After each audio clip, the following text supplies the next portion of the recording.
Let's raise a big, warm and hearty welcome to Sadhguru Jaggi Vasudev.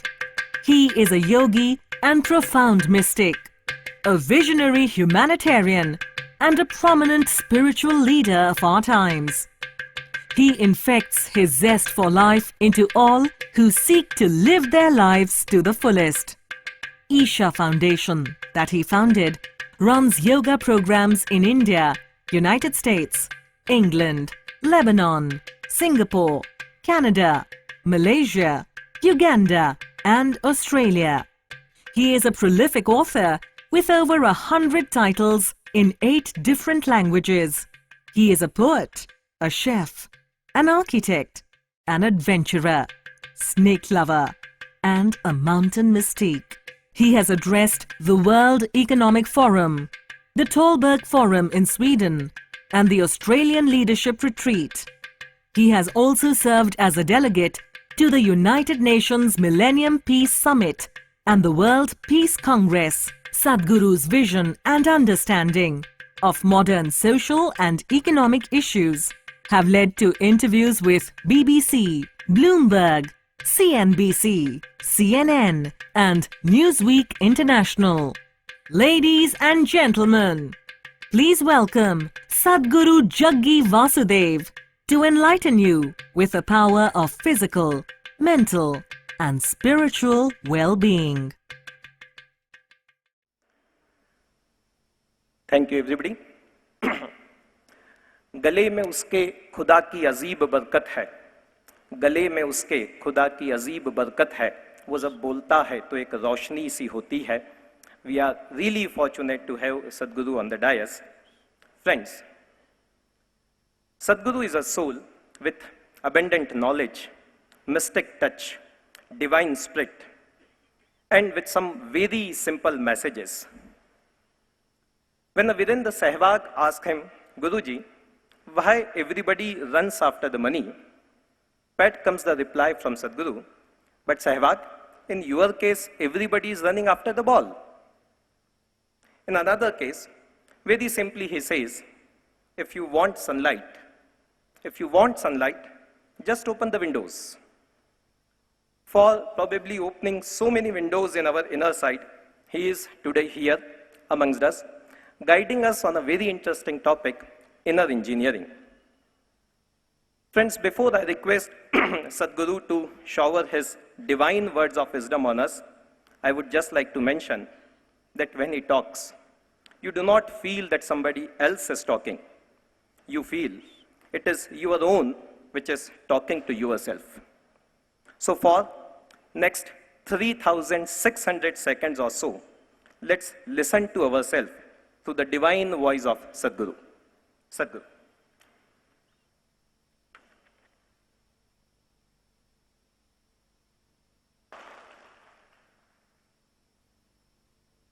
Jananam sukadham maranam karunam milanam maduram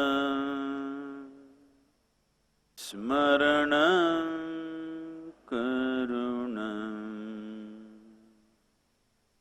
kalavashadiha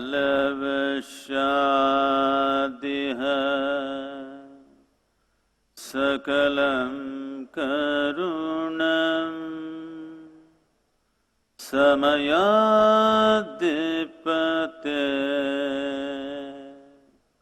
akilam karunam.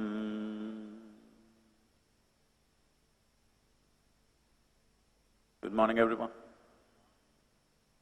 Hello, I said good morning.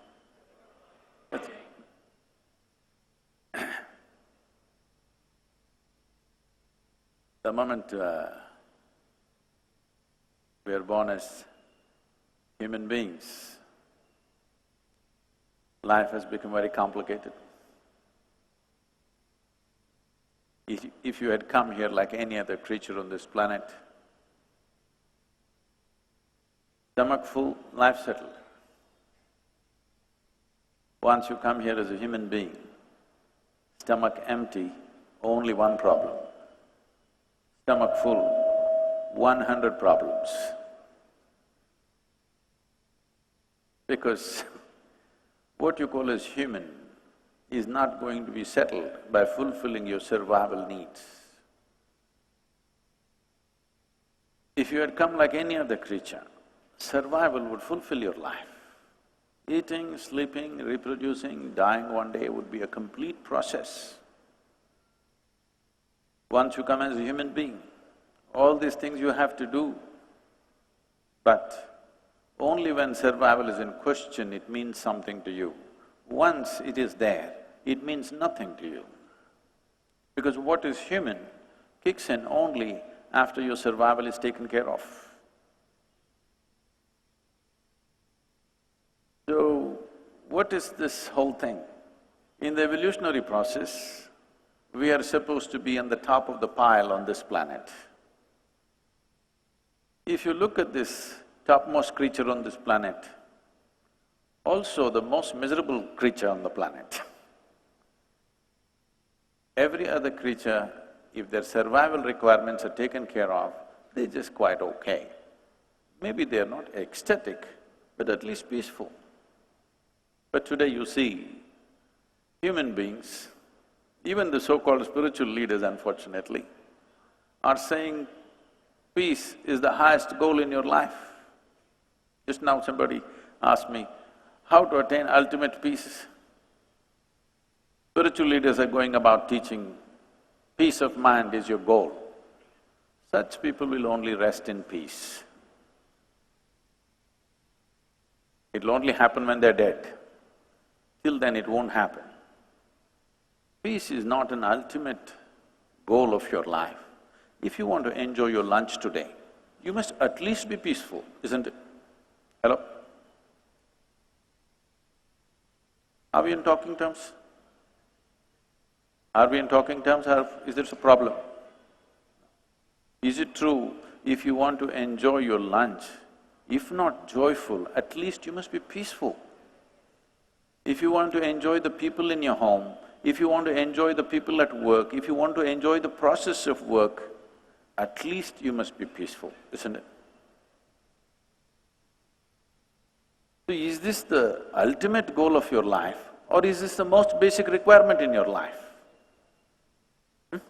It is the most basic requirement.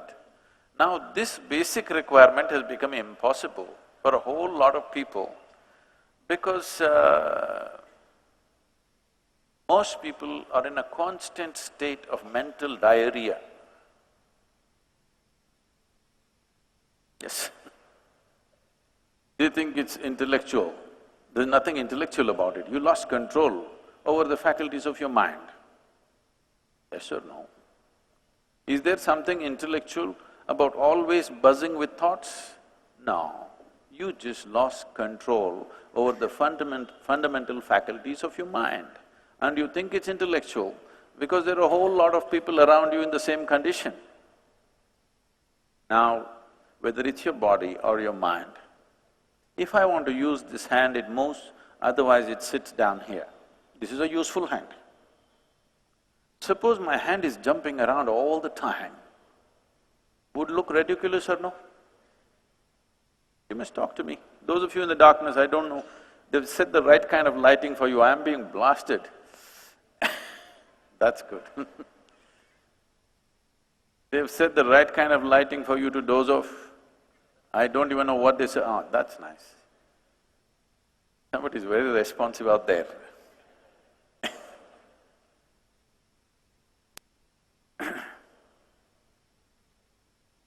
Now, would this not be ridiculous if your body started doing its own things without your permission? Yes. Is it not equally ridiculous that your mind is doing things without your permission? Your only comfort is others cannot see you, but now you're lit up. Sitting in the darkness of your mind, you think others cannot see it. No, if they pay enough attention, they can see it. Yes? So, if we want to live a sensible life, forget about a spiritual life. Forget about some phenomenal life. If we want to live a sensible life, at least being peaceful and joyful is a basic requirement, isn't it? To just live sensibly, I'm saying, not to live some phenomenal life.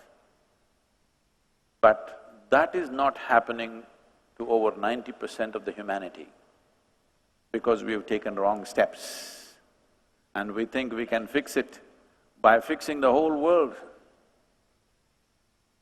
Today, whatever we are doing, there are many ways to look at this, but one aspect of everything that you're doing is in pursuit of your happiness, isn't it so? See, first we must decide here, who is the yogi, all right? If you think you can just stare at me like this, I have a very long practice. I can sit like this for the next 2 hours without batting an eyelid. Hello? We're talking, all right? Is it true that if your body and your mind took instructions from you, naturally you would create utmost pleasantness for yourself? Yes or no? If unpleasantness is happening, obviously your body and your mind not taking instructions from you. This out-of-control state, you're giving it all kinds of names. If you were given a choice for yourself, pleasantness would be the choice, highest level of pleasantness, isn't it? What you want for your neighbor may be debatable, but what you want for yourself is clear, isn't it? Pleasantness means what? If you're pleasant in your body, we call this health. If it becomes very pleasant, we call it pleasure. If you're pleasant in your mind, we call this peace. If you become very pleasant, we call it joy. If you become pleasant in your emotion, we call this love. If you become very pleasant, we call it compassion. If you become pleasant in your very life energies, we call this blissfulness. If you become very pleasant, we call it ecstasy. If your surroundings become pleasant, we call this success. This is all you're looking for in your life, isn't it so? You want your insides pleasant, you want your outsides pleasant. Organizing outside pleasantness needs a certain amount of skill, certain amount of cooperation from many people around you. There are many forces in the outside situation. You must have the skill to get the cooperation of… If you can keep the cameras down, please, those of you who are on… You want to look at me through your third eye, you can do it, but not an apple eye, okay?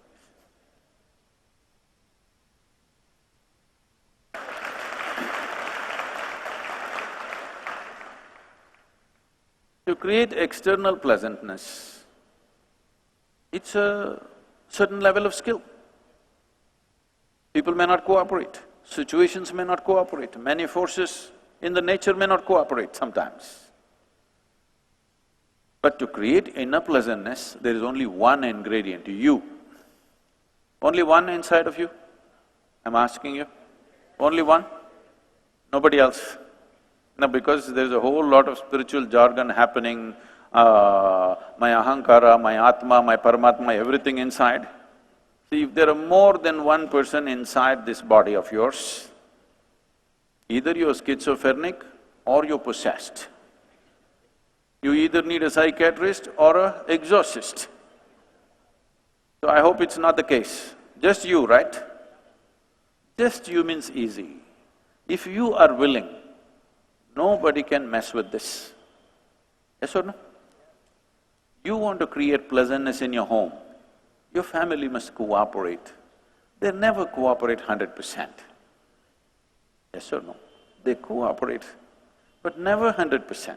Have you found one person in your life, your husband, your wife, your parents, your children, your friends, your partners, anybody, have you found one person in your life who is 100% the way you want them? No, not even your dog. Because these days they do their own thing, you know. Not one person in the world happens 100% the way you want them. But that is not the problem. Is there a problem with audio? Hello? Is audio not clear to you? Then what?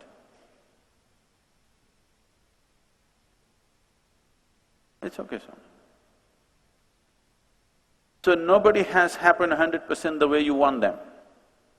It doesn't matter. Nobody ever happens 100% the way you want them. Even if there are just two people in the family, it never happens 100% your way. You should not expect that. If it's happening 51% your way, you have the controlling stake. Just shoot for 51%. If you shoot for 100%, nobody will live with you.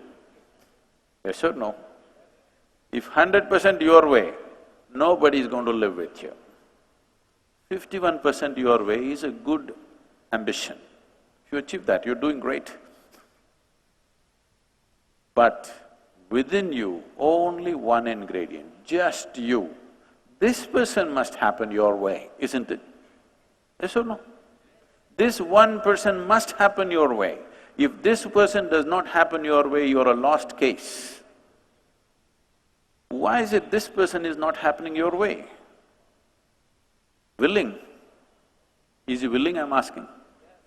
Willing? But not happening your way, why? One thing is, approach is fundamentally wrong. On a certain day, Shankaran Pillai was going home. 7:30 in the evening. There are rules at home. You know, every home has some rules, otherwise they can't be a home. Some rules, right? May not be written down, but there are rules. In his home, the wife's rules are 8 o'clock he must be home. He saw still there is time, he doesn't want to go even a minute early.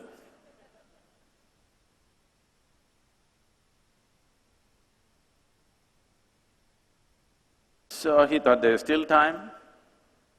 So he walked into a local bar, thinking he'll just have a quick drink and then go home.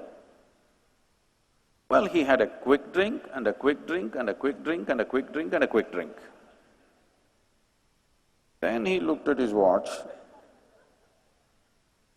It says 2 a.m. You know, drinking people are like yogis, they're timeless.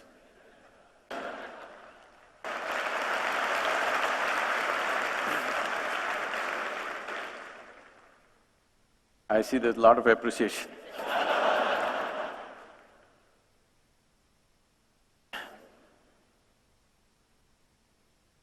So, he got off his tall stool of the bar stool.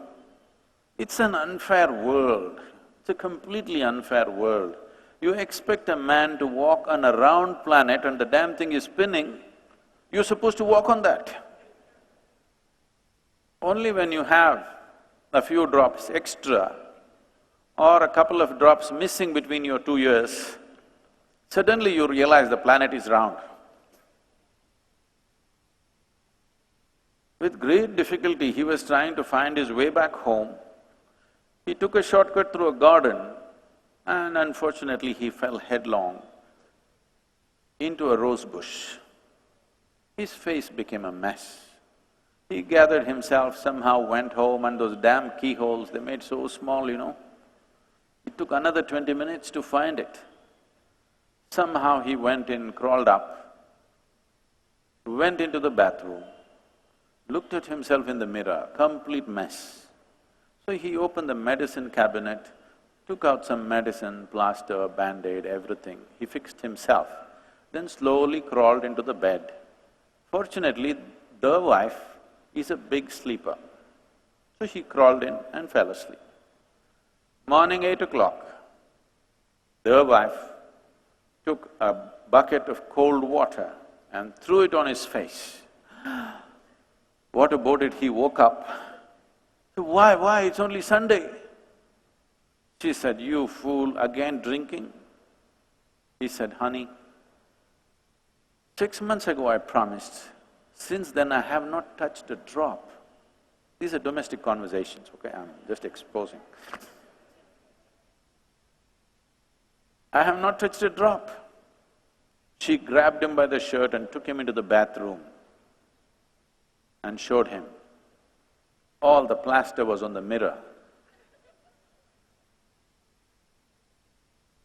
Now, this is the whole problem. You feel unpleasant, you think, this one has to be fixed. You feel unpleasant, you need to think that one has to be fixed. You feel unpleasant, you think the whole world has to be fixed. Now, I'm asking you a simple question. If you are feeling any level of unpleasantness, stress, anxiety, anger, fear, whatever nonsense, rubbish, whatever is happening within you, who should be fixed? If something is unpleasant here, who should be fixed? Oh, if you understand this much, this is transformation, you know. This is fantastic, in 10 minutes, this is great transformation.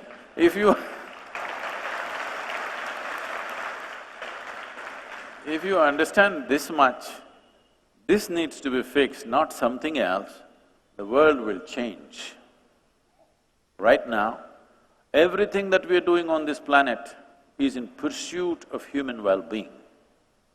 In the last 150 years, with the aid of modern science and technology, we have done too much external engineering, too much, which has rendered us into a certain level of comfort and convenience. We have comforts and convenience no other generation could even imagine, isn't it? Yes or no? The level of comfort and convenience in which you and me right now existing here, no other generation could ever even imagine. We are the most comfortable generation ever. Do you agree with me? Physically. But can we claim we are the most peaceful generation, or joyful generation, or loving generation, or ecstatic generation? No. In many ways, we are becoming the most neurotic generation. We are complaining about everything and anything like never before. Yes? We are complaining about everything like never before in the world, though we are the most comfortable. Definitely, materially you're living better than your father and your grandfather, aren't you? Yes or no? Unless your grandfather happened to be the Maharaja, unless that, otherwise all of you are. In fact, what royalty could not afford 100 years ago, today an average citizen has, isn't it so? All of you driving chariots with 100, 200 horses.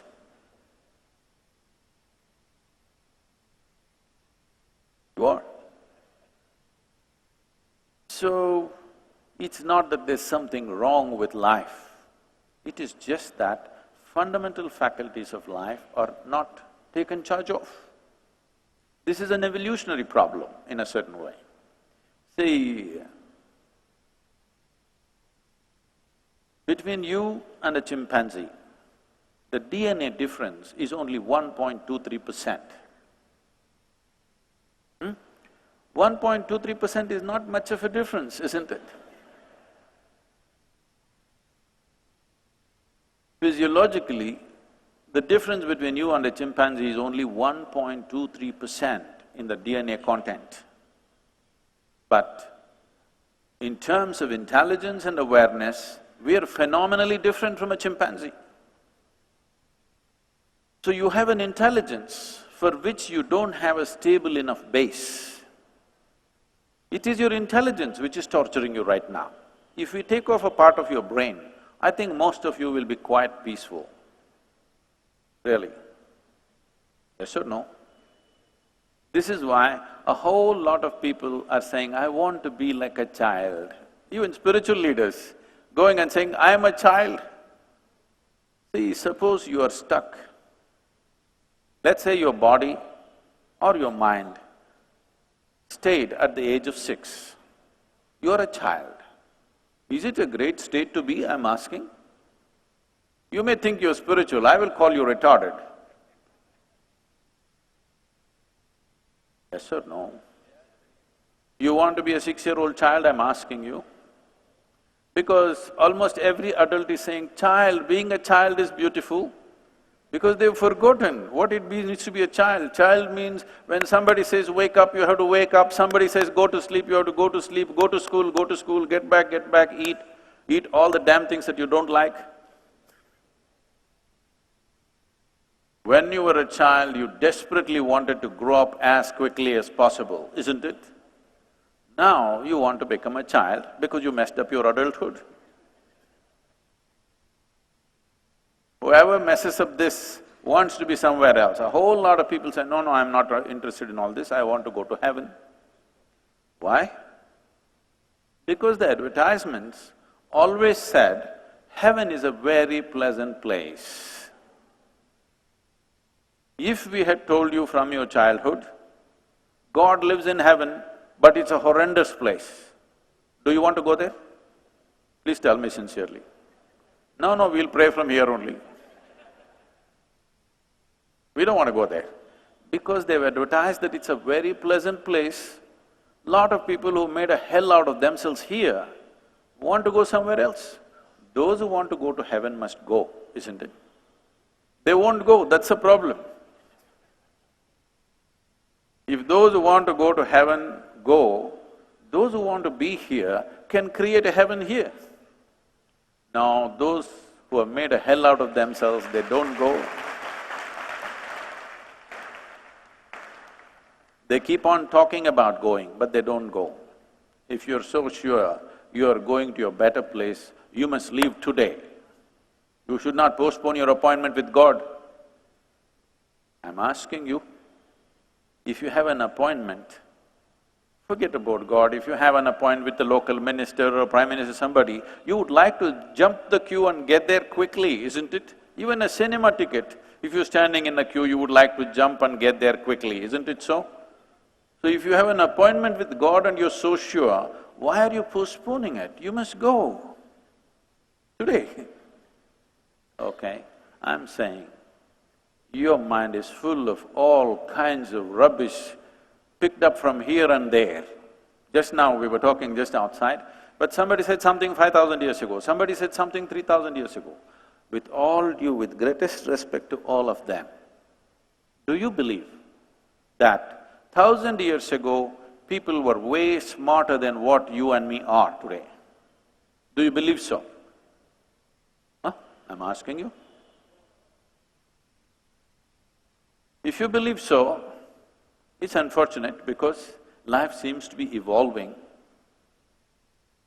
But some people are not. Some people seem to be, those who want to be children now, after they've grown up, they're retarding consciously. They're trying to somehow wrap themselves in a situation where they will not grow. So essentially, it's your own intelligence turning against you. If you had come like an earthworm or a grasshopper or a bird or a tree, you would be quite fine. Because you have entrusted with such a huge intelligence, this has become your problem, isn't it? You know, last year, in the month of August, we were trekking in Tibet. I'm in a tent. So, another person is cutting an apple, and there's one more person. You know, one of those new porcelain knives which are supposed to be very sharp. So this person is cutting an apple and the other person says, it's a very sharp knife, be careful. It irritates me. A knife is supposed to be sharp, otherwise why will I call it a knife? Something is blunt, I don't call it a knife. It's supposed to be sharp. And this is… if it's a child, yes, I would also say, or I would go and take away the knife, that's different. This is a full-grown man. I looked at it, he's not handling a satellite or a earth mover or something. It's just a knife.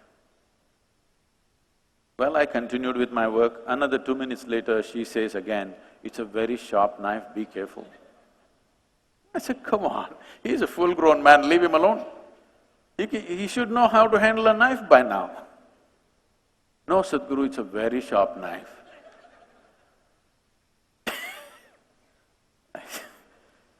Then I continue with my work, and then she whispers so that I don't hear, very sharp knife, be careful.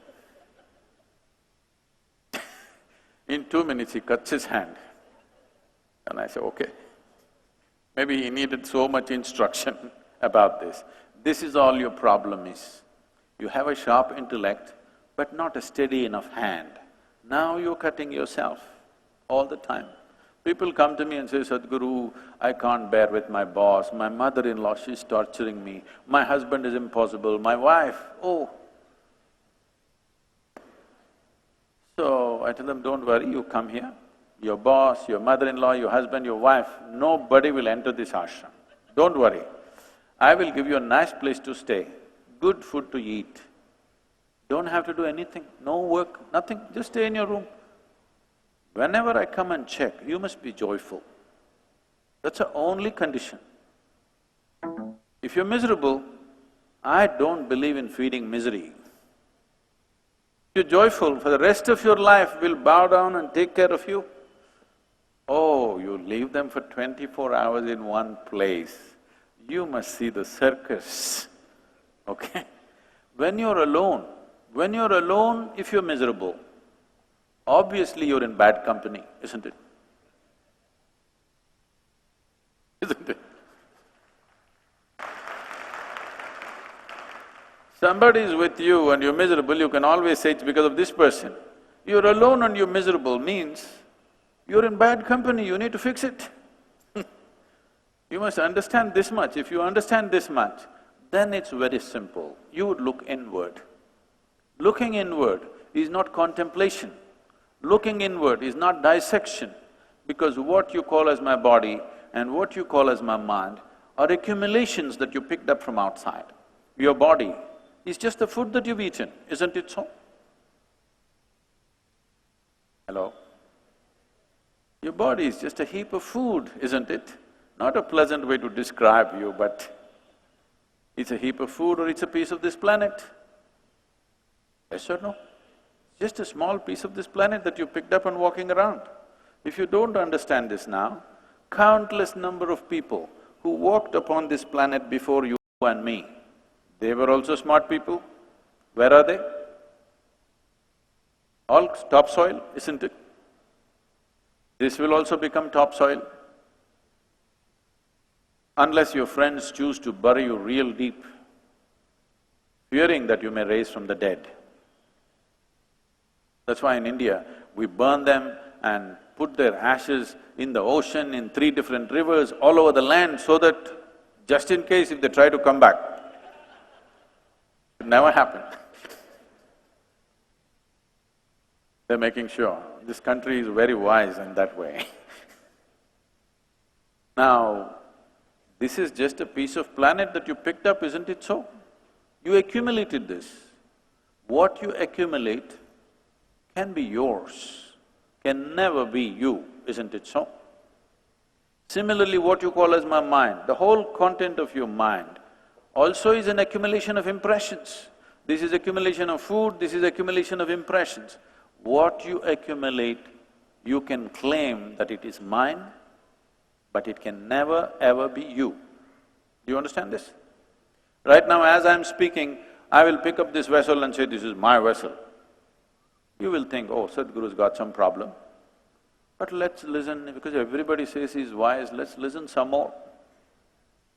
After some time, I said, this is me. Then you'll say, let's go. It's getting dangerous. If you are doing this every day, food appears on your plate, you say, this is my food, you eat it and then you say, this is me. The moment you think that you are something that you are not, you have lost your fundamental perspective about life. After that, everything that you do is more and more insanity. If you believe that you are something that you are not, does it amount to insanity, I'm asking you? Even medically you qualify or no? Yes or no? Your only comfort is everybody is like that. That's how it is in an asylum. Everybody is like that only. Only the doctor looks insane, all right? Everybody is like in the same condition. Everybody in the same condition will not make it right. So, the moment you have believed that you are something that you are not, what you gathered has become you, now you have no perspective of life, it is a complete confusion. Once there is no perspective, everything that you do is irrelevant. You will see this, with great distress I'm watching this happening all around me. The most successful people on the planet carry the most miserable faces on this planet. If you're a failure, once you come to terms with failure, you're okay, at least you can take a walk on the beach. But successful people around the world carry miserable faces. This is a wrong message. If you send out a message that success is misery, the next generation may not seek success, which is very dangerous. Once a society does not seek success, that society is down the drain. You must understand, this happened in a big way in United States of America. In 60s, the so-called successful people were so straight-jacketed and miserable nonsense. The younger people thought, we don't want to be like that. So they decided to smoke pot on the street side. At least we are happy, we're peaceful. Once again, America is going that way, big time, it's legal now. India is going that way too, so parts of India is going that way. You need to understand, if the next generation is hitting on alcohol and drugs, it's because of you. Because successful people are showing miserable faces. It's not worth pursuing success. But the sweetest thing in human life is success, isn't it? Yes or no? It doesn't matter whether it's a small thing that you're doing or a big thing that you're doing. You want those little act and the big act to be successful, yes or no? Whether you're building a nation or you're hitting a ball, you want it to be successful, isn't it? Because success is the sweetest thing. But now, if you send this, as a generation, if you send this message, success is misery, which is what is happening right now, because every successful person says he is stressed out, then why be successful if you can't enjoy it? Your only joy is you're better than somebody else, that's sickness. That is not joy. I'm enjoying that I'm little better than somebody is sickness. Now you are hungry, I've eaten well, and I enjoy this, is this not sickness? Yes or no? So right now, this sickness is happening. If you really want to know the joy of existing here, you must understand the whole experience of life is generated from within you, never from outside of you. At least right now, even if you're not listening to me, can you see me? Hello? Those in the upper regions, can you see me? Use your hands and show where I am right now. Where am I? You got it wrong, you know I'm a mystic from South India. Some of you seeing me there, not here. Whichever way. This light is falling upon me, reflecting, going through your lenses, inverted image in the retina. Do you know the whole story? Yes? Where do you see me right now? Within yourself. Where do you hear me right now? Within yourself. Where have you seen the whole world? Within yourself. Everything that's ever happened to you, light and darkness has happened within you. Pain and pleasure has happened within you. Joy and misery has happened within you. Agony and ecstasy has happened within you. Anything that's ever happened to you has happened within you. You have never experienced anything outside of yourself because you're incapable of experiencing anything outside of yourself. You cannot experience what's happening here. Right now, if somebody next to you touches your hand, you think you're experiencing their hand. No, you're only experiencing the sensations in your hand. You cannot experience their hand. Yes or no?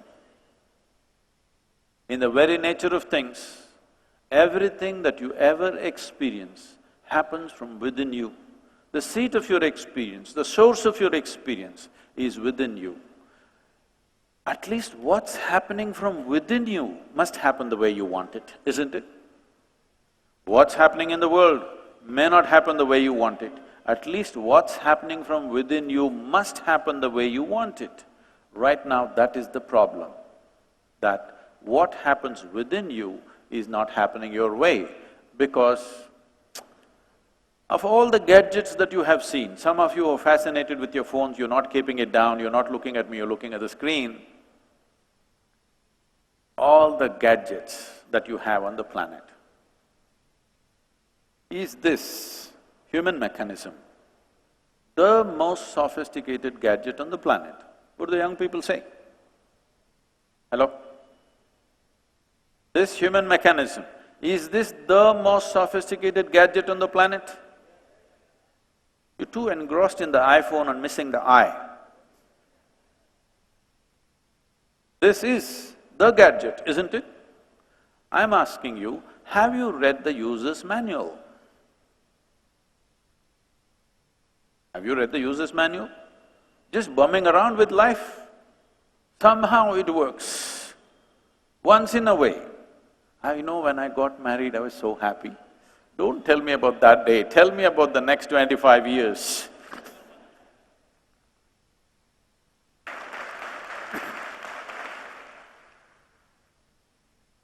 See, somehow anything can happen. By chance, by sheer chance, anything can happen. On a certain day, a bull and a pheasant were upon a field. The bull was grazing upon the grass on the field.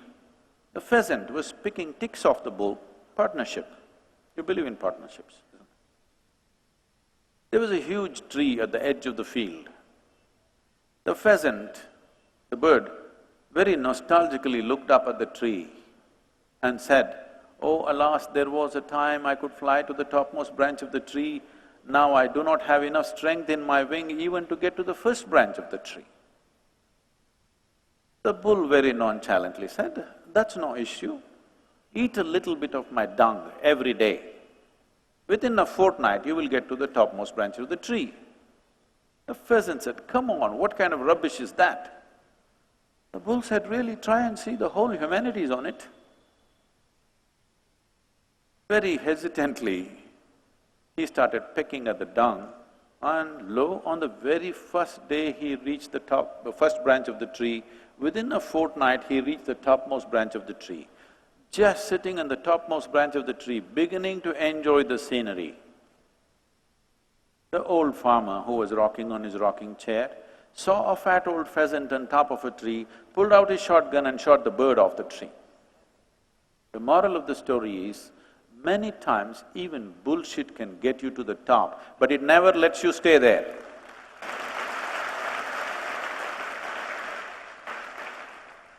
Somehow you became happy.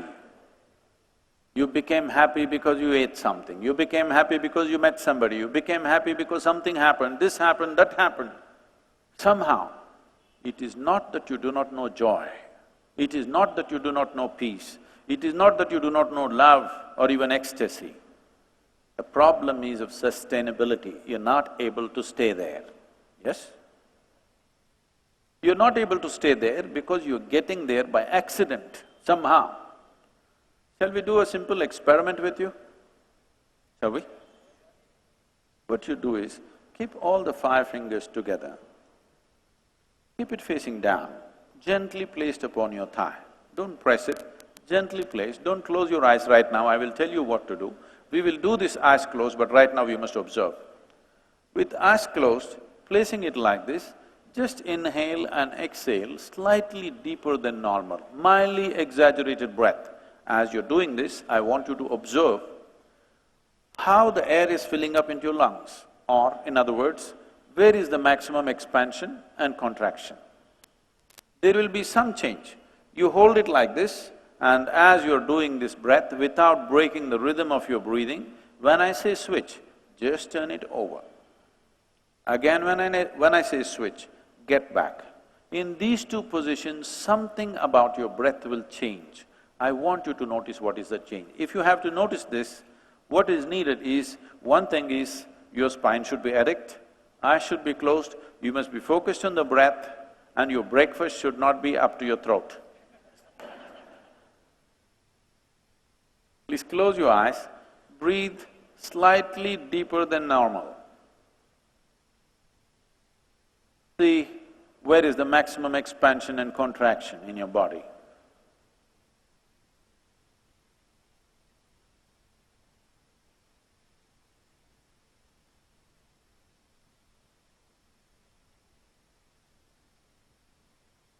Switch, turn your hands over.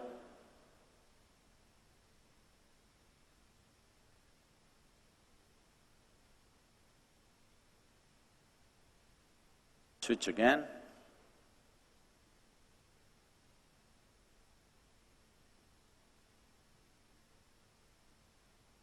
Please open your eyes. You notice some difference between these two? Can somebody say what?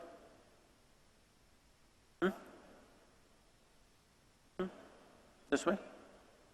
This way what? Okay. So what's happening is, for those of you who did not notice, just take one breath, you will know. When your hands are facing down, you will see the maximum expansion and contraction is happening in the lower lobe of the lung. So you will notice it largely in the diaphragm region. If you turn it around, it moves to the middle lobe of the lung, so you will notice it higher up in the chest. Just take one breath and see.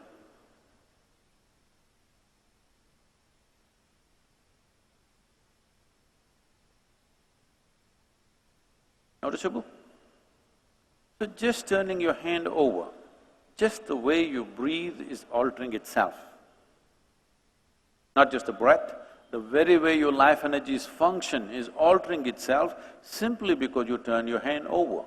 How many times in a day do you do this unconsciously? Whatever anybody asks. You will see in India, whenever they speak,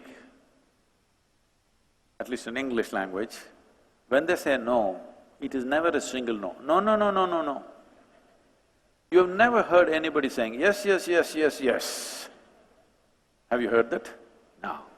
No, no, no, no, no, no. Now you're getting your energies into turmoil and hoping to be peaceful. Life does not work like that. Unless you do the right things will not happen to you. It's as simple as that. I'm sure all of you are successful enough to understand, at least in your business, you know unless you do the right things will not happen to you, isn't it?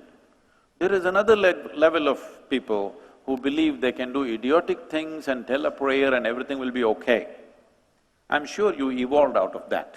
You understand with your business, unless you do right things will not happen. I'm saying the business of your peacefulness, joyfulness, whatever, even here it is true, unless you do the right things will not happen. Even in this, as it is true in the objective world, it is true in the subjective world, unless you do the right things will not happen to you. On a certain day, a man fell into the septic tank. I want you to visualize yourself, right up till here in filth, desperately tried to come out, could not. Those who visualize are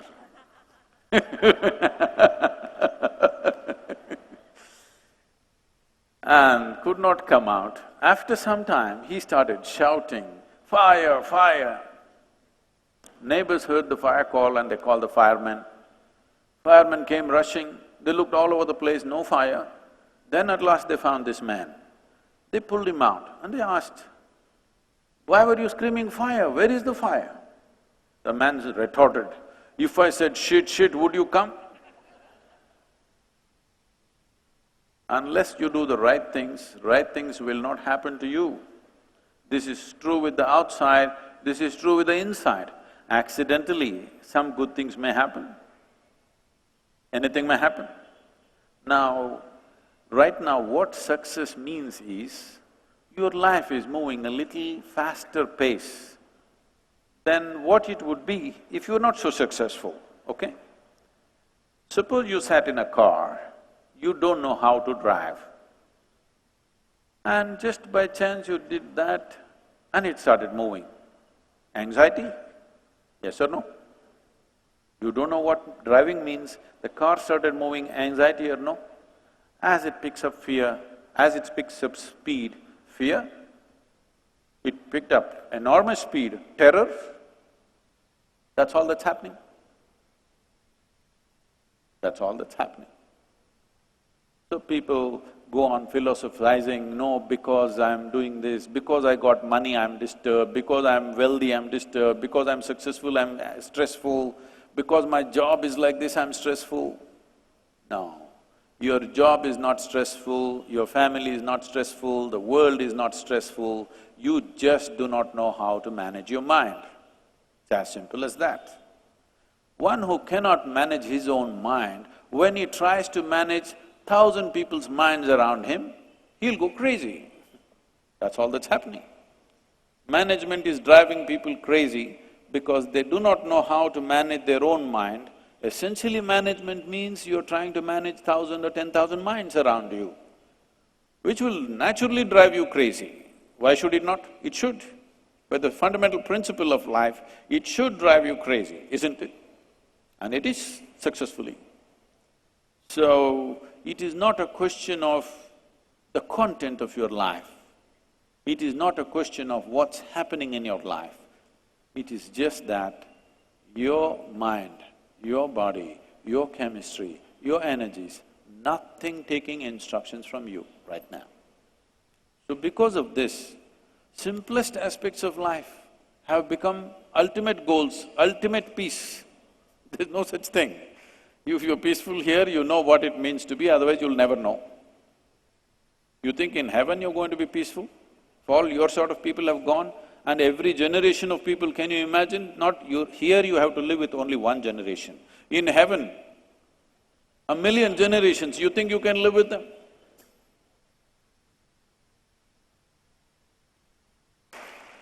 If all of them are piled up there, is that the place to go? It's a place to avoid. With one generation, with few people around you, if you cannot exist, try living alone and see, you'll go crazy. So the problem is not of life, it is just that you've been given a phenomenally sophisticated gadget, you have not paid attention as to what you could do with it, simply blundering through life, then all kinds of things are happening. This is a phenomenal gadget, not a simple one. It can do miraculous things. Right now, most human beings are using it in a very minimalistic way. About 3 years ago, the cell phone companies in India did a survey, and they came out with this result that 97% of the people are using only 7% of the cell phone's capabilities. Now, we are not talking about your smartphone, we are talking about the dumb phone. 97% of the people are using only 7% of the cell phone's capability. So if they take away 90% of the software, 97% of the people will not even notice it. 3% complaints you can always handle, isn't it? Maybe they took it away every time they gave you a discount, you don't know what they have done. Now, if this is the case with a simple gadget, what do you think is the percentage that you're employing in this phenomenal gadget? Don't guess, it's too low. It's too minimalistic.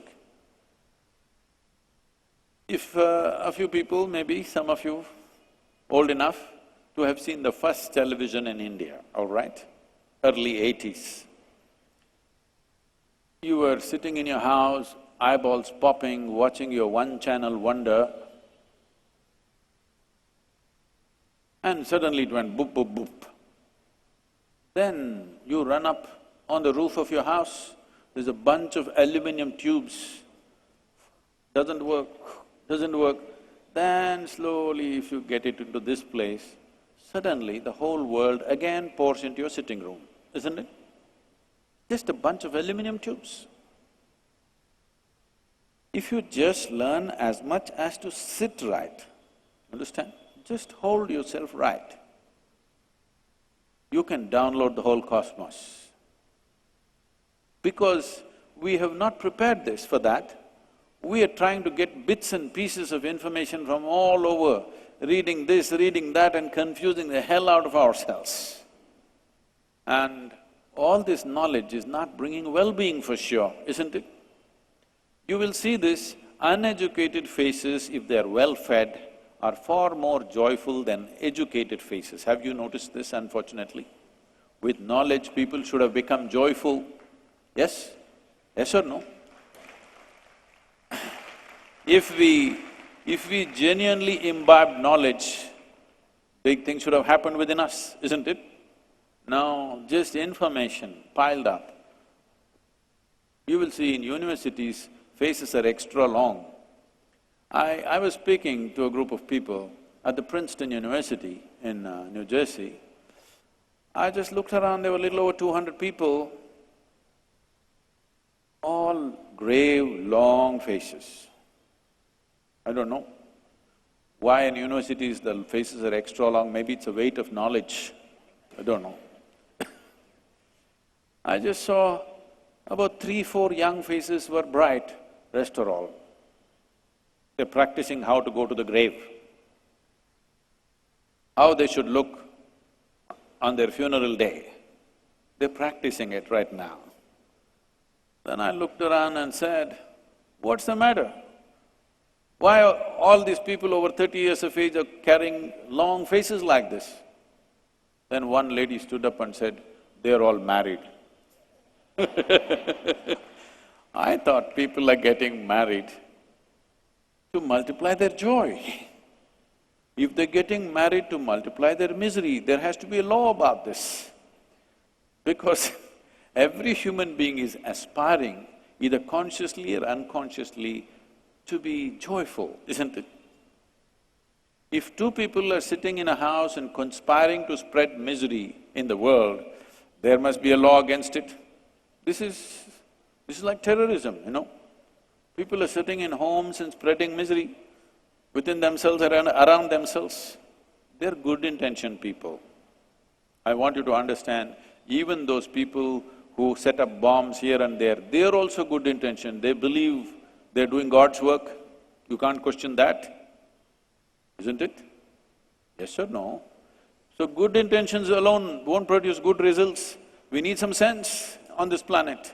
This is the biggest problem. We've always been trying to produce good people, and good people are unfortunately have become miserable people.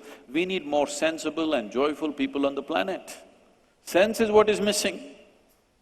Yes or no? You don't like it? It's all right. I'm not standing for an election, so I'm not going to say popular things. I want you to understand your ideas of goodness is always you-centric. The ultimate good is you. This is not okay, that is not okay, that is not okay, that's not okay. Okay, but not very okay. Some American author said, everybody in the world is queer except you and me. But you also seem to be little queer. This is a fact, isn't it? Long distance, everybody is nice. Close up, everybody is a problem except you, isn't it? If everybody in the world is a problem except you, you know where the problem is. So once you assume the position of goodness, this is what happens. We don't need your goodness, we need some sense. We need some joyful people on the planet. Have you noticed, when you are joyful, if I come and meet you, I'm sure you are a wonderful person. I'm 100% sure you're a wonderful person. But if I meet you when you're angry, frustrated, miserable, you could be a nasty person, isn't it? Yes or no? 20% of our time, energies and resources spent in the prisons in South India and also in United States to some extent. And people ask me, Sadhguru, what you're spending so much time with these criminals? We hardly get to see you. Why are you spending time with these criminals? I don't see any criminals. I see everybody in the world is in pursuit of their happiness. The man that you call as criminal is pursuing his happiness far more vigorously than you. Yes, you call him a criminal, why? He also wants the same things that you want.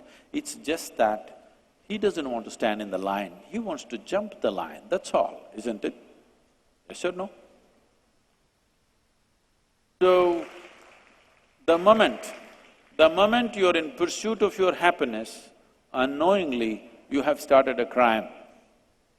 In the sense, see, you're pursuing your happiness this way, I am pursuing my happiness this way, both of us come and meet here head-on. Out of your culture, education, you will tell me, please get off my path. I will not. Then gently you will push me. I will not go. Then you will shove me. I will not go. Then you will want me to disappear, isn't it? What method you're going to employ, I do not know, but you want me to disappear. Anything that stands in the way of your happiness, you want it to disappear, yes or no? For sure, isn't it? Please understand, our pursuit of happiness has caused enormous untold suffering to every creature on the planet. Yes? Yes or no? We're making a bonfire of this planet. At least if you're ecstatic, burn the planet, it's okay. Not even joyful, not even peaceful, should we stop and look what to do? If something has not worked for so long, is it not time to stop and look what is the problem? The problem is just this, your whole experience of life is generated from within, but you're trying to fix it from outside. You're engineering the world. If you engineer it anymore, there won't be a world left. You need to engineer your interiority the way you want to be. Everything in the world is slowly becoming the way we want it, but are you the way you want yourself to be? This is what has not happened, isn't it? If this one thing happens, suppose right now you are joyful by your own nature, not because of anything, then you would do only what's needed in the world, nothing more, nothing less. There would be no excess in your life, isn't it? Yes or no? And when you are joyful, do I have to say, thou shalt not kill this person, thou shalt not rob this person, thou shalt not harm this person? Do you need teaching, I'm asking you? Do you need teaching? All the nonsense in the world is expression of human misery, isn't it? Yes or no? If you're feeling wonderful within you right now, I don't have to tell you, be nice to other people. It's not necessary. No teaching would be necessary. Instead of stirring up humanity, we trying to fix it with morality, and it's not worked and it's not worked. 100% it's not worked. People have just learned how to pretend. Yes? Even if turmoil is going on within them, they've learned to carry a smile on their face. This is going to kill them. This smile which doesn't come from joy is going to be a killer for you in so many ways. Smile is a consequence. It is not a purpose. It is not a thing that you do. If you're joyful, smile will happen. If a plant is well-nourished, flowers will blossom. You want to pull flowers out of a plant, you'll end up with plastic flowers. And that's what is happening to the world right now. Leave the world alone, don't try to fix the world. This one person at least must be a joyful human being. You must fix this. How? Once you ask how, there is a method. As there is a science and technology to create external well-being, similarly there's a whole science and technology to create inner well-being. There are many ways to look at this. One simplest way to look at it is, suppose you lost your peace today, what happens? First dose, always your family gets it, right? You go home and yell at somebody. If it continues tomorrow, you may pick a quarrel with your neighbor. If it continues tomorrow, you will yell at somebody on the street. If it continues tomorrow, you will go to your office and yell at your boss or some place where it'll have serious consequence for you. The moment you yell at your boss, everybody knows you need medical help. When you yelled at your family, they thought it's normal. This is a huge problem. They think it's normal to be yelling at people who are dear to you. But when you yell at somebody where there's going to be a serious consequence for you, people know you need medical help. So, if you go to your doctor, initially he tries to talk you out of it. Usually it doesn't work, then he throws a pill into you. A pill means what? A certain amount of chemicals. You put these chemicals into you, you do become peaceful. Maybe not forever, at least for a short duration. If it did not work at all these millions of people wouldn't be popping it. It does work in a limited way. Or in other words, what you call as peace is a certain kind of chemistry. What you call as joy is another kind of chemistry. What you call as ecstasy is another kind of chemistry. What you call as agony is one kind of chemistry, fear is… Now we're talking about a technology with which you can create the right kind of chemistry. Once you create a blissful chemistry within yourself, now you're blissful by your own nature. There is enough medical and scientific evidence in the world today to show you that only when you're in a state of pleasantness, your body and your mind works at its best. Your success in the world is just this, your ability to harness the faculties of your mind and your body to its fullest. This is your success, isn't it? If they have to work at their best, the first and foremost thing is to create pleasantness within this. Nothing has been done about it. People are looking up or looking out for their well-being. It is time you turn inward for your well-being. Not out, not up, but inward, because there is no outward and there is no upward. You do not even know what is up or down. Is it true you're sitting on a round planet? Hello, at least those who are sitting on the slope, you know, you're sitting on a round planet. But the young people have no voice. Okay, that's good. You're sitting on a round planet, not on North Pole, at a certain latitude, and it's spinning. If you look up, you'll invariably look up in the wrong direction, isn't it? Yes or no? In this cosmos, do you know which is up and which is down? Is it somewhere marked this side up? No. You do not know what is not up and what is down. You're incapable of knowing what is up and what is down. You do not know what is forward and backward. Only contextually, for practical purposes, we'll say this is forward, this is backward. But you really do not know, isn't it? But there's one context in your life, inward and outward. This is the only context. You must exercise this now. There is inward and outward. Inward must happen just the way you want it. Outward will happen to some extent. If you try to make the outward just the way you want it, you will become a tyrant. Outward need not happen just the way you want it.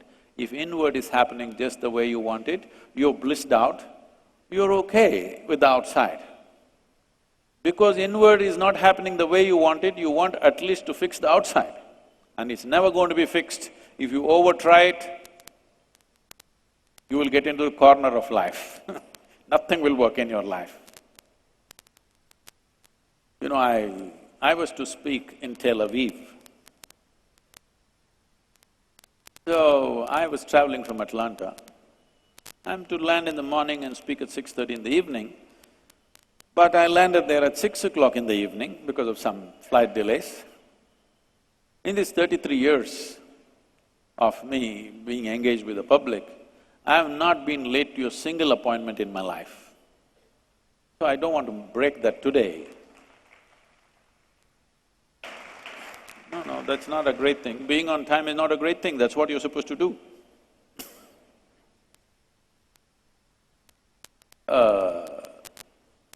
So I just changed in the airport and went straight to the venue.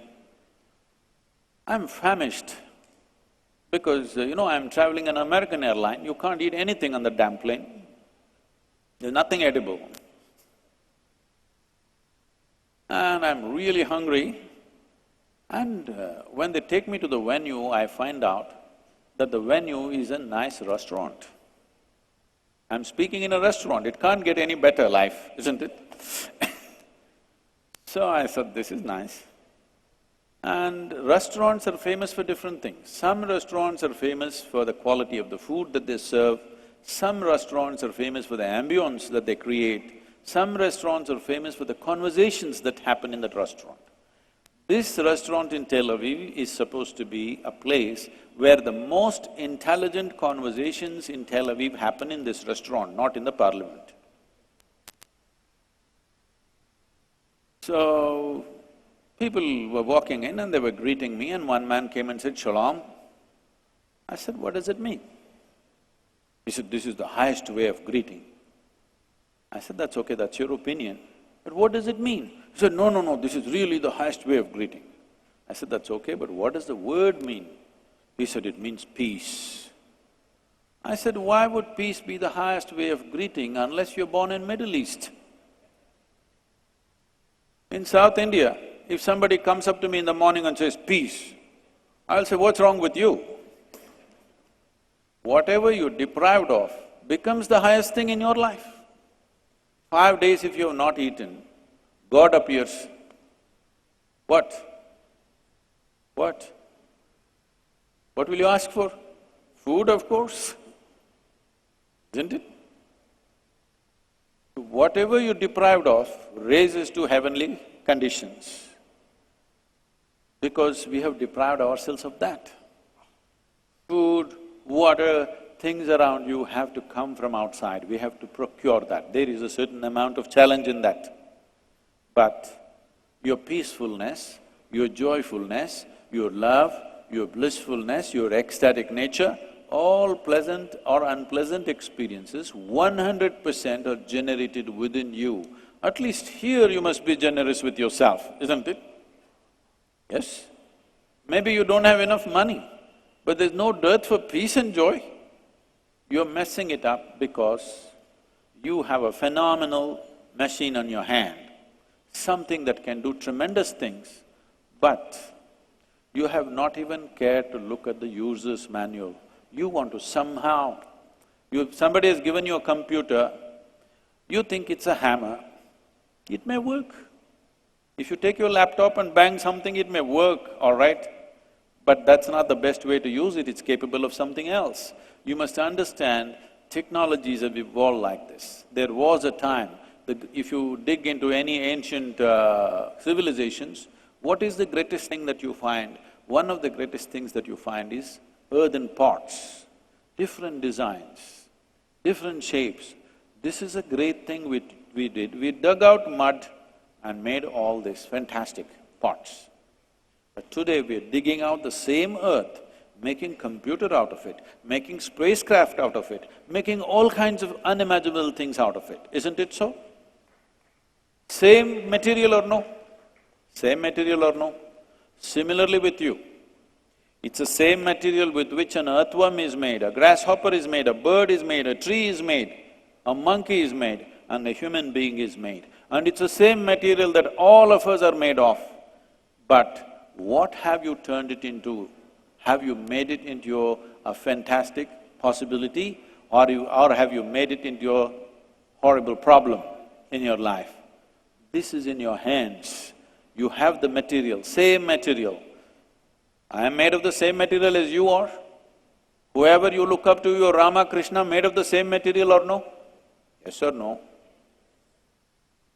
Same material. What you made of yourself and what somebody else made of himself is just a question how much attention you pay to it and what have you done with it. If you are willing, what is the problem? Once you're really willing, methods are simple, all right?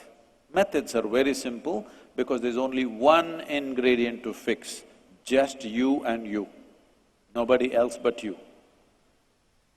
If you can't do this, rest of it is so accidental in your life, everything that you do is bound to be a miserable process because once in a way, when profits are declared in your company, you're happy on that day, but the 3 months that you went through is hell. No, that is not the way life needs to be structured. It is just that every moment of your life needs to be joyful. You don't have to practice this grave-looking face. You anyway will get there. Don't have any doubt about it, I'm assuring you, I'll bless you with a long life. But whether you like it or you don't like it, you may think I'm going here, I'm going there, I'm going somewhere else. But as far as your body is concerned, it is diving straight into the grave. Yes or no? These are two fundamental factors of your life, time and energy. You live near Mahakaleshwar, okay? What this means is, this word kala is very, very important. It means time and it means darkness. I will not go into the physics of this. This is the highest level of fundamental physics. I will not go into that, it'll get… I have my time limits. Have I already crossed it? No? It's okay?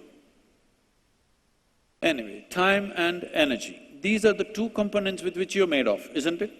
This is your life, isn't it so? A certain amount of time and a certain amount of energy.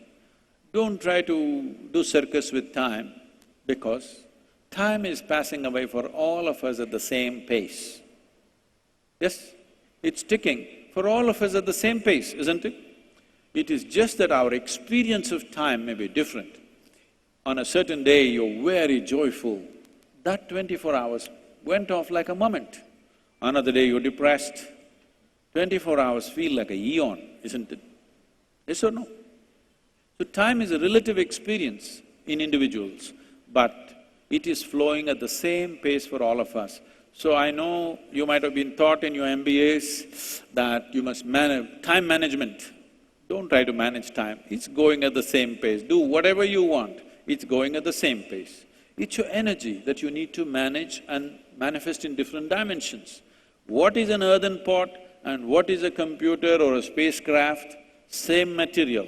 It's just the question of how it is energized and what happens out of it, isn't it? Similarly, what is one human being and another human being is how he is managing his energies.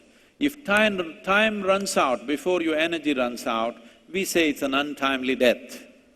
If energy runs out before time runs out, you call it a vegetative life.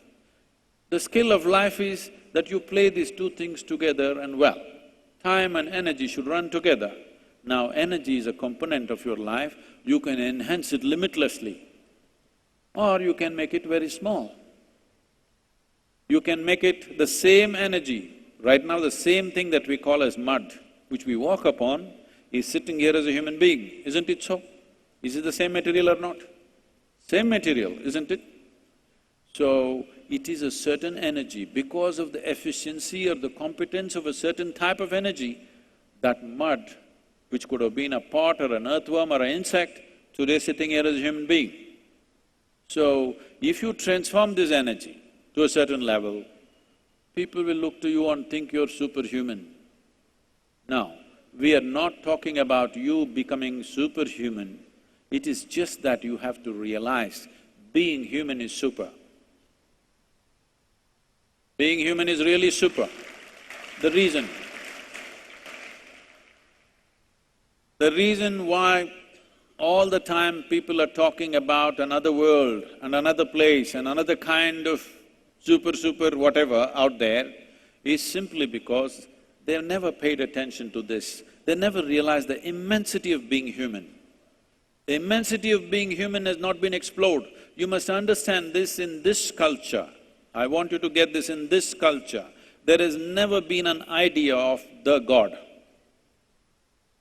Nobody has told you there is a God. They have only told you there are 33 million gods and goddesses. This god, goddess is an English word, we call them devas and devatas or devis. What a deva means is, if a human being excels beyond a certain limit which is considered normal, then immediately we say he's a deva. See, today many people I see even in the media, people are referring to Sachin Tendulkar as a cricketing god. It may be absurd in modern Western context, but in India it's very normal. If somebody excels beyond a certain point, we say, okay, he's a deva.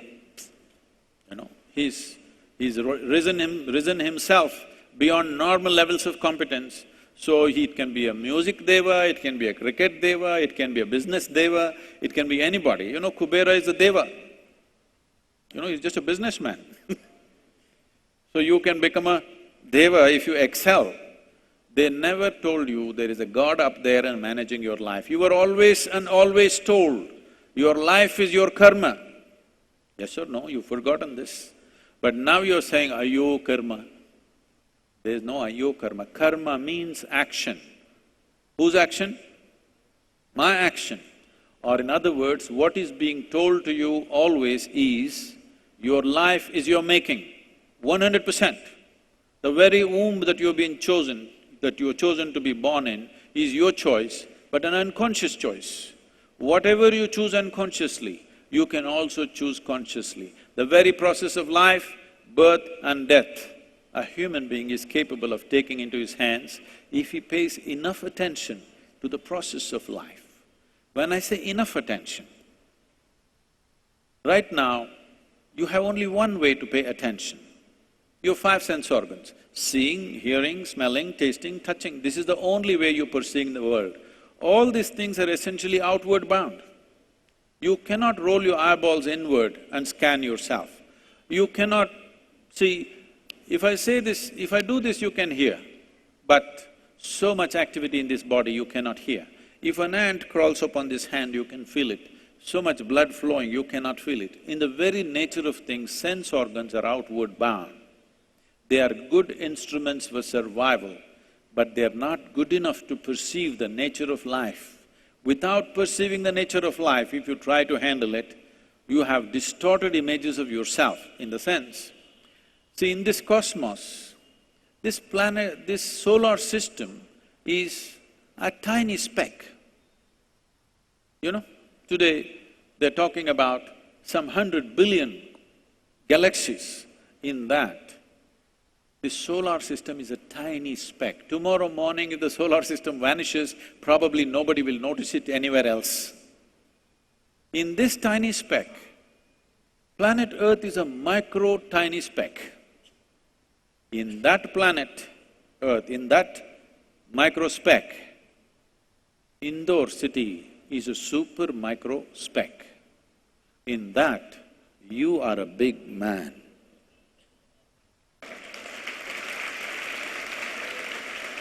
It's a very huge problem. It's a very big problem. Once you lose perspective of what is the nature of your life, what is the context of your life, then you will do absurd things. It's like this. Right now this vessel here, because this is my vessel, I don't know whose vessel, I'll claim it for now. I think my vessel is 3 feet wide. Now if I want to lift this vessel, I'll go like this. It's a great way to handle this vessel, isn't it? Because my vessel, it's my vessel, it is 3 feet wide. All I will do is make a fool of myself. That's all that's happening. If you have exaggerated sense of who you are, you will never know what you are, what is the nature of who you are. See, the very nature of things, who you are is right now unfortunately identified with a few things that you've gathered, your body and the content of your mind and things around you. Because you're identified with that, this desperation to be bigger than who you are, if you look little closer, this is a tremendous possibility. There is no need to decorate this, there is no need to enhance this. This is fantastic the way it is. There is no words to describe. This is a limitless possibility. Instead of looking at that, we are trying to expand the limitations that we have. It's not going to work. Now, if I make you the king or queen of this world, will you be fulfilled, I'm asking you? Don't look at me hopefully, I will not commit such a blunder. Will you be fulfilled? No. What about the other planets? Okay, we'll make you the king of solar system, okay? Fulfilled? No. The other galaxies? Because this is the nature of the human being. Wherever you are, you want to be something more. If that something more happens, you want to be something more. So why don't we look at it? How much more do you want? How much more do you want, I'm asking you? You want limitless expansion if you look at this. So what you want is not more, you want all. If you want all, it's not going to happen by grabbing, by conquest, by ambition. It will only happen if you transcend the limitations of your physicality.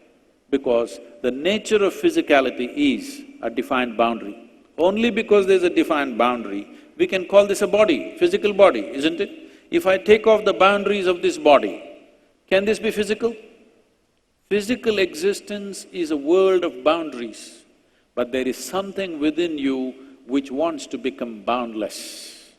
So if you transcend the limitations of your physical nature, if something beyond physicality becomes a living reality for you, then we use the most corrupted word upon you, we say you are spiritual.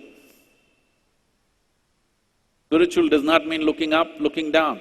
It is just that you have realized that what you gather is not you. Not just intellectually, experientially, you know that what is you and what is not you is clear to you now. Once you know that you're a dimension beyond your physical nature, you are a limitless possibility. Question of being peaceful and joyful is not even an issue. I'll leave it here. If you have questions, any kind of question, please.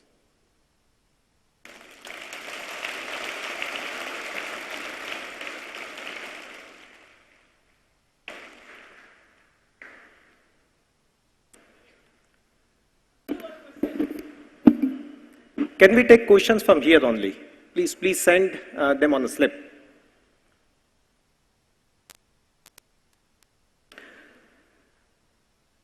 As we can see, I have already got many questions. The audience is getting eager to have many doubts solved by Sadhguru. I'm getting them through slips, I'm getting through my WhatsApp, I'm getting through SMSs. So without wasting any further time, I would like to take some questions for Sadhguru, though we have a time limitation, so I don't know how many I'll be able to fill up. But the very first question is from chairperson of IMA, Mrs. Ritu Grover. What's the purpose of life? What is it that one feels fulfilled with the way he or she has, when it is that one feels fulfilled with the way he or she has lived the life? What is the purpose of life? What is the purpose of life? Well, suppose today you're ecstatic for something, for whatever reason. When you're ecstatic, do you wonder what is the purpose of life? Do you? Do you? No. When life is becoming burdensome, then you ask, what is the purpose of life, isn't it? So, all questions which come from any kind of burdensomeness, desperation, misery, don't try to answer those questions because you will get wrong answers from within and wrong answers from anybody else. People will tell you the purpose of life is because God has fixed this and that. I want you to know, in such a huge creation, maybe they don't even know that you exist, be ready for that. Sure, no? If you have a family of 4 people, you don't know what the hell is happening. Yes or no? If you have 2 children, you don't know what the hell they're doing most of the time. So you think somebody knows who you are and he's got a special purpose for you? This is unfortunately, in the name of religion, this is spread, this is the height of human ego. This is too self-centered. First of all, to think that existence is human-centric itself is a wrong idea. You're just one more creature, just understand this. You're just one more creature in the creation, don't make too much out of yourself. It's a tremendous possibility, that's different, but do not make too much out of yourself. What is the purpose of life? Never ask… what you're asking is why creation? Never ask why with creation. You just ask how. If you ask me how to transcend this burdensomeness, I've got a way for you, I've got a method for you, I have tools and technologies for you. If you ask me how to transcend my misery, I've got ways and tools and technologies for you. If you ask me how to live in such a way that this life finds its fullness, we've got ways and means and technologies. But if you ask why, there is no why. We can tell you stories. I can tell you… shall I tell you the real story? Why creation? You want to know. One day God was playing marbles and one marble jumped up like this and became planet Earth. So he shot some more, 9, 10 more and it became solar system. Shall I continue? This is a ridiculous story, but I can tell you a little more serious story that many of you would love to believe. You need to understand this. If right now, if I speak about something which is not yet in your experience, you have only 2 choices, either to believe me or to disbelieve me. If you believe me, you will not get any closer to reality. If you disbelieve me, you will not get any closer to reality. It is just that you will either have a positive story to tell or a negative story to tell. Stories are good solace, but never a solution. You must decide in your life, are you looking for solace or are you looking for a solution? If you're looking for solace, I will tell you a nice story, not the marble story. I can make better stories than that. But if you're looking for a solution, then never ask beyond your present level of experience, because you will be forced to either believe me or disbelieve me. It will not solve anything for you. So why creation? Never ask. Ask how to navigate through this creation. We'll show you ways. Never ask why, because then we will have to go into a dimension which is not yet in your experience, which will force you to believe and disbelieve.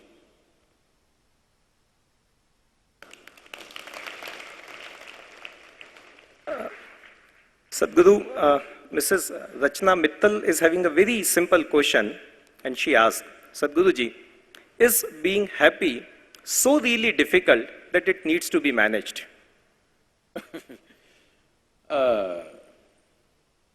Being happy is not difficult, but unfortunately most people don't manage it because they think it's going to happen to them.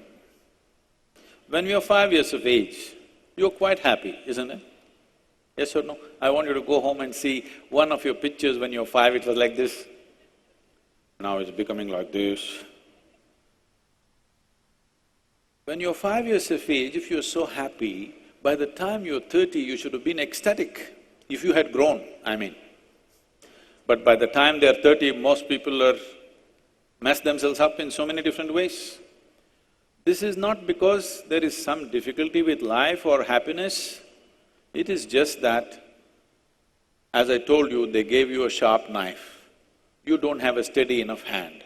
If you had a steady hand, the sharp knife would be a wonderful instrument.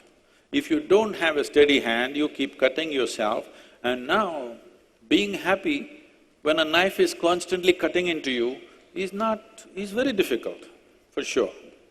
Yes? How many times has it happened to you in the last 25 years that it so happened somebody put a knife into you? Not happened for most of you. If it happened to 1 or 2 people, I'm sorry. Nobody even put a pin into you, isn't it? Yes or no? I'm asking, how many times it so happened from external sources, suffering came to you? No, you're mostly in self-help. Yes or no? You're in self-help, isn't it? You don't need anybody's help, you're such an expert. Sometimes when I see people, I think they're training to get employment in hell or something. They're practicing here. Because they are so good at self-torture, they may be good at torturing other people. So happiness is neither easy nor difficult, because there is no states like this. This is happiness, this is unhappiness. You are slipping between this and that any moment, isn't it? Yes or no? It's not like there is a capsule of happiness and a capsule of unhappiness and they're separate. No, it is all intermingling, one moment like this, one moment like… in the same situation. One moment joyful, one moment miserable, another moment some other way, is it not happening? So these are not anything, this is just this. You are a volatile being right now, not stable enough. I told you this is an evolutionary problem. Your intellect and your awareness evolved ahead of your physiology. You're only 1.23% away from a chimpanzee, but in intelligence you are big away. Now your own intelligence turning against you, one simple way of being happy is you go for a lobotomy. You know what that is? Remove half of your brain. You will always be like that. So it's easy. It's not easy, it's not difficult. Should it be managed? You don't have to manage happiness, you must learn to manage your faculties. The only thing is just this, people are suffering two most important faculties of your mind, your memory and your imagination, which sets you apart from every other creature. What happened 50 years ago, you can still remember, which no other creature on this planet can probably, distinctly, and you can project into what may happen in the next 100 years. These memory and imagination are two basic faculties which makes us human and on top of the evolutionary pile. This is what people are suffering. What happened 10 years ago, they're still suffering. What may happen day after tomorrow, they're already suffering. This is not that they're suffering life, they're just suffering their memory and their imagination. So happiness, don't aim at happiness, just look at yourself. How what you call as myself is being conducted. If you conduct it, if you know how to conduct it the way you want it, you will be blissed out. Yes? It is not being conducted. So happiness and misery is happening by accident. Somebody else can cause happiness to you, somebody else can cause misery to you. People ask me, Sadhguru, we have been with you for 25 years, we've never seen you angry, do you ever get angry? You want it? Do I look like somebody who's incapable of something like that? If you want, I'll give you. It's just that I have not given this privilege to anybody, that somebody can make me angry, somebody can make me unhappy, somebody can make me happy. No, I kept these things to myself.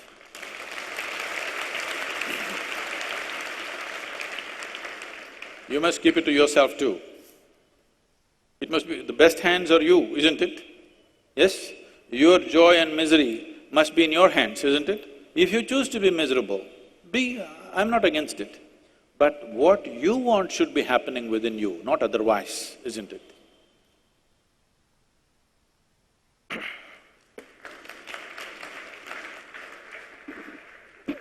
And then I have probably a sequel to this question. This is through WhatsApp.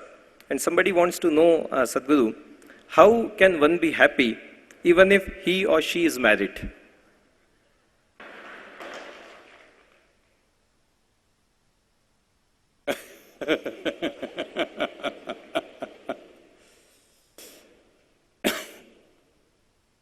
We already went through this. Marriage is supposed to be about multiplying your joy. If it's about multiplying your misery, we should not. There was a time in this country where 70% of the population went into what is called as grihastha or the married life, 30% went into ascetic life. Because for a whole lot of people, whatever their physical and emotional needs are a passing need. They don't have to mortgage their whole life into that. But for some people, it's strong, they can't live without it, they must. It's not a question of right and wrong, it's not a question of what is superior and inferior, it's a question of what is suitable for you. Today we have created a thing that everybody must marry, so there are lots of people who should not have married who are in it and asking these kind of questions. There are many people for whom their need for the opposite sex is just a passing need. If they simply close their eyes for a few months, it'll be gone for them, it'll never come back. But they get into this pact. Now, once you marry, at least till now,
Mr. Rajat Mathur wants to know, Sadhguru, what is your take on corruption in the country? And what do businessmen do? What do businessmen do not follow suit if it is a way of life? There is no corruption in this country. Who said there is corruption in this country? There is no corruption in this country. It is daylight robbery. It's banditry. Corruption… Corruption means you want some favor, you go to him with great hesitation, under the table, he takes something from you. That's corruption. Now they're pointing a gun at your head and say, you pay, otherwise you won't exist. This is banditry, this is not corruption. We have to deal with this. If you don't deal with this, if you don't deal with this one fundamental thing, we will not go very far as a nation. We cannot go, because there is a government and a parallel government, there is a rule and a parallel rule. Parallels are… people normally when they use this analogy of being parallel lines, people think that they're together. No, I want you to understand, if you're going crisscross, you may meet somewhere. Parallel lines will never meet. So, this parallel economy, this parallel set of rules for everything, you know the laws of the land and you must know the laws of, the underhand stuff, otherwise you can't run a business. With parallel lines, you will not go very far. This nation cannot go far, okay? At a certain stage in our development of this nation, so many things have happened. We don't have to look at it morally. I want you to look at it practically. If it goes like this, we can't get very far. For this, instead of talking about corruption and anti-corruption movements and people trying to make a life out of anti-corruption movements, instead of that, what we need to look at is our rules, especially the rules of doing business, are too ambiguous. Nobody understands what the hell these rules are, okay? It's written one inside the other in such a way. I was, when I was trying to get my… I already have a FAA license in America, but I'm trying to get a license here, just get endorsed by DGCA. And the goddamn things that they're telling me, these rules were made before Wright brothers, all right?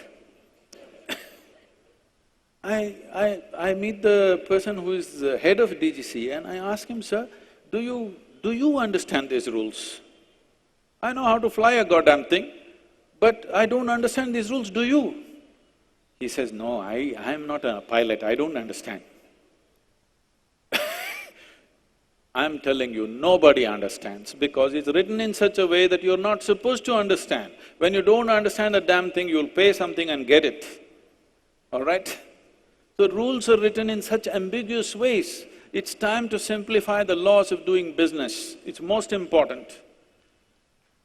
I don't know how it is here, I hear things are much better here now with your chief minister, and in the center it's getting better. A few states are getting better, but where we are, if you want to get a building permission, we're not building a commercial building, ashram building, all right? We know everybody from top to bottom. It takes 14 months to get a building permission. It has to go through some 16 different departments, and at every table you have to move it. There must be a team following these files, where it goes, otherwise they'll vanish somewhere. We're building another ashram in the United States. There is a code book that you are supposed to understand and your architect is supposed to understand, and you discuss it with the local authority and then you build. Nobody bothers what the hell you're building. You build whatever you want. Before you occupy, he comes for inspection. If it is according to the code, your building is there. If it is not according to the code, your building will go down and you go in. It's as simple as that. Why this? Why is it that we're treating every ordinary citizen, a law-abiding citizen, like a criminal? You have to get no objection and no objection. Why the hell does anybody have objection with my money if I'm building this nation? Why does anybody have a damn objection With my money, I'm building something in this nation that's going to be useful for the people, whether it's a business or an industry or an ashram, it doesn't matter what. I'm building something with my investment and building the nation. What is your problem? Why do you have an objection? Are you still English? Are you still an occupier?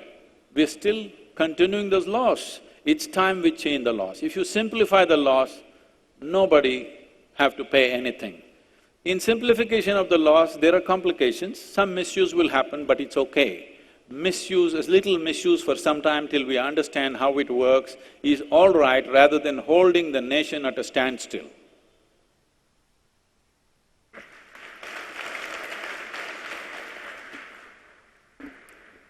I think with the time permits, we can take two more questions at this juncture. Swamiji, I'm getting one question from say many people having the same kind of issue. It has been sent by Mr. Alok Jain of IMA. The same question has been raised by… Some young people are shouting out questions. I think we should take one from the gallery. Okay. Can you just write it down and send to me? Okay. But right now I'm having one question from this Mr. Vatan Bhati and Mr. Alok Jain. Both are having more or less same kind of issue. And they say, whenever we hear great personalities, we get inspired, but that inspiration goes off very fast.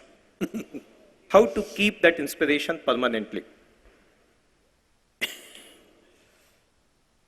Now, if you're just getting influenced by somebody's talk, it's not good enough. You have to take some concrete steps. So, I'm not here to just inspire you. I think everything that I'm saying is little depreciative of many things that you're doing, not very inspiring, isn't it?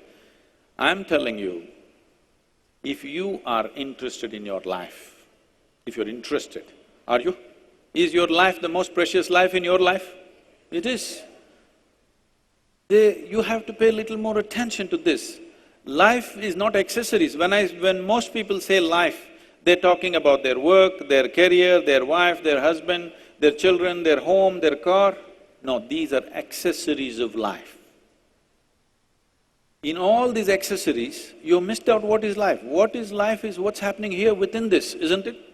Yes or no? Paying attention to life per se, not the things around you. What kind of arrangements you make, it's your choice. Somebody wants to live in a small hut on the mountain, somebody wants to live in a palace, it's their choice. I don't want to interfere with the arrangements of your life. You make whatever kind of arrangements seem sensible to you. Don't try to make arrangements that somebody else is making. Make the kind of arrangements which make sense to you, it's fine. But this life needs more attention. How this works, what is the basis of this? Where did this come from? Where does this go? What is the nature of my existence? Only if you grasp this, you can conduct your life consciously. Otherwise, only by accident, isn't it?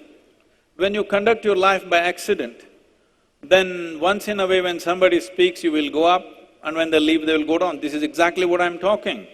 This is exactly what I'm saying. Many times even bullshit gets you to the top, but it doesn't let you stay there, all right? Whatever anybody speaks, doesn't matter what they speak, whatever anybody speaks, till it becomes a living reality for you, it's just a lot of bull, isn't it? So I'm talking about not a philosophy, not an ideology, not even a teaching, I'm talking about simple methods, simple technologies that you can employ. You try and see, if it works, let's do it, if it doesn't work, throw it away, we'll try some other tool. Simple methods to fix this the way you want it. So don't get inspired by me. Do not get inspired by me, inspiration is not the intention of this. What the intention of this is to tell you that as there is a science and technology for external well-being, there is a whole science and technology for inner well-being. It is just that anything beyond survival will not enter your life unless you strive for it. See, for example, you know, when you were 3, 4 years of age, the damn A, what a complicated mess it was, and there were 2 versions, you had to write 100 times to get it. Yes or no? Today you can close your eyes and write it. See, but those who did not strive for it, even today they cannot write, isn't it? So something as simple as that has taken a lot of striving, isn't it? So similarly, anything which is beyond your survival, what is survival will come to you naturally. What is beyond survival, some striving is needed. It's not happened because there is no striving. Striving has not happened because there is not enough infrastructure, both human and otherwise. See, for example, in India also the attempt is happening a big way. I was just looking at this aspect. In 1870, 93% of the American population was illiterate, 93. Today, 100% not literacy, education, everybody can read and write. How does this happen? Schoolrooms, enough infrastructure has been built, enough teachers have been produced, and that's why it's happening. There was a time in this land, there is enough infrastructure for inner well-being of the human being. Tell me, where is it now? We are building cinema theaters, we're building hospitals, we're building schools. Have we built anything for the inner well-being of the human being? Have we done anything about this? Are the parents doing anything about it? Teachers doing anything about it? No. Only now, small, because economic success is bringing pain to people, now they're looking at it. When I say now they're looking at it, you do not do, it doesn't matter. In your life, if you do not do what you cannot do, that's not an issue. But if you do not do what you can do, you're a tragic life.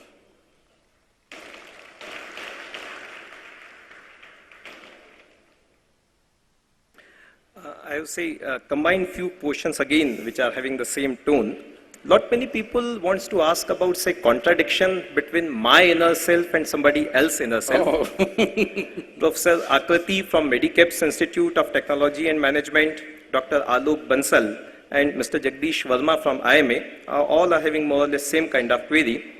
They write, Swamiji, I want to be myself in control of my inner self, but I live with my family and friends and next generation who all have their own inner self. This calls for compromises every day. Then how to take care of such situation to realize myself as I want to be? I think we've been through this, but anyway, let me repeat this. See, right now, you're calling your personality as self. Your personality is an acquired quality, largely unconscious, a little bit of it conscious. Your body is an acquired thing. Your mind or the content of your mind is acquired thing. So what is not acquired from outside, only that you can call as self. In that, there is no such thing as myself and yourself. It's like this, let me give you an analogy. It's like, when you were a child, at least did you blow some soap bubbles? No, you did not. Oh, you should. If you blow soap bubbles, they're all real, isn't it? So there is a bubble. What is the most important aspect of the bubble? The air inside, isn't it? If it goes poop, then there's just a spot of water on the floor or soap water on the floor, but the air, where did it go? You don't find it anywhere. But the most important aspect of the bubble is the air that it contains. Similarly, you made a bubble built out of this, from this planet, you picked up material and built something for yourself. Fine, I have nothing against it. But to gather this much body and to gather this much mind, there must be something more fundamental. Don't jump into conclusions. But there must be something more fundamental than that, isn't it? So, the physical body and the mind is just software and hardware for the life within you to function. You gathered your software and hardware from outside, but the life within is undeniably there. To do a simple process, can you see me, all of you? You close your eyes, can you see me? No. So now, when you're looking at me, are you looking at me or is it your eyes looking at me? Your eyes, man. If you close your eyes, are you still there? Are you still there or are you gone? You're still there. So, your eyes are just a window. If you open the window, you see. If you close the window, you don't see. but you are still there, isn't it? So whatever that is, let's not give it a name. Right now we'll call it you. That is not different from you and me. It's fundamental life-making material. This is not different. Right now, if you… What did you have for breakfast, ma? Breakfast? Okay, huh? What's… milk? This is something more interesting, this is child's food.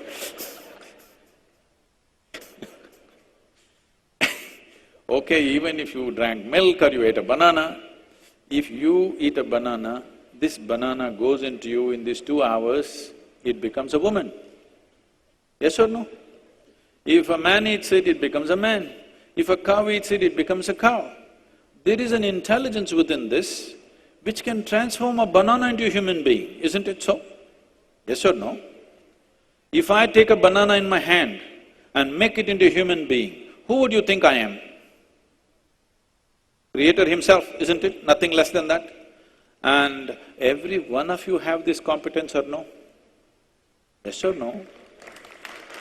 You have it, it's only that it is functioning unconsciously. Such a phenomena. Taking a banana and making a human being out of it, is it a small phenomena? It's a tremendous thing, isn't it? But you're doing it unconsciously. Even if a drop of this intelligence enters your life in a conscious manner, suddenly people around you think you are superhuman being. So this is all I'm telling you. If you turn inward, this intelligence, this source of creation which can turn a piece of bread into a human being, a banana into a human being, exists within you. If you can bring out even a drop in a conscious way, suddenly your life is magical, never miserable again. So, when we talk about the self, there is no such thing as yourself and myself. Particularly when you're in a teaching faculty, this will happen to you. With all due respect, I'm saying, because you stand on a pulpit and slowly you forget who you are. Myself and yourself are two different things. All these others look like aliens actually, because myself… Teaching is a dangerous profession because you have a captive audience, understand? They're bound there, which is a very dangerous thing because there is no filters for what you think and what you say.